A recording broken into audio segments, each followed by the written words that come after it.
When we paused last night, there was no room at the inn.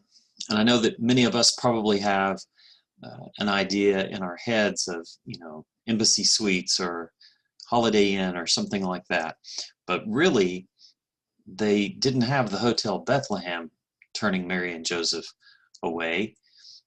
It would have just been ordinary homes. Um, think of it almost like a bed and breakfast or an Airbnb.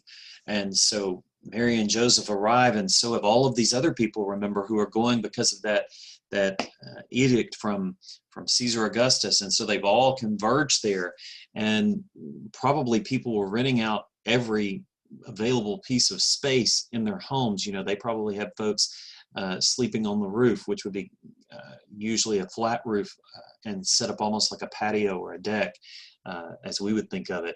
They would have people out in the courtyard, the enclosed area within the home. They would have, probably all of the family would consolidate into one bedroom, and so that way all of the rest of the space could be rented and could be utilized. So when Mary and Joseph arrive and there's no room at the inn, as we say, they move out to the stable.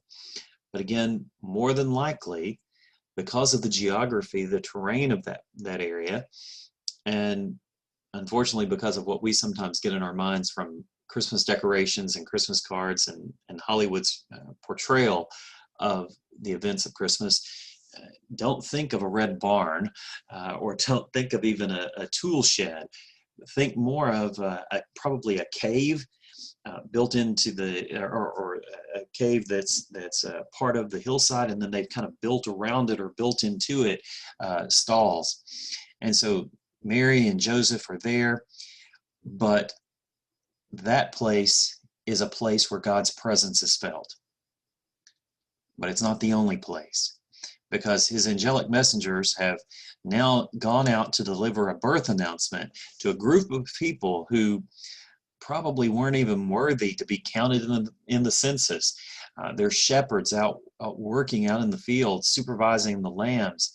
In fact, our guess is, by the context clues, that these were probably the lambs used for Passover. And so God sent word to those shepherds out in the field. And we see those words here in Luke chapter 2, verses 8 through 12. And remember, I've described for you before about how heaven had been off the air for about 400 years. And now suddenly here comes a message. And this is why the shepherds are afraid. They're just afraid because they're afraid. They're thinking, oh no, if heaven has sent this message to us, it can't be good news. What have we done? What have we? Where have we failed that God has had to send a messenger to come correct us?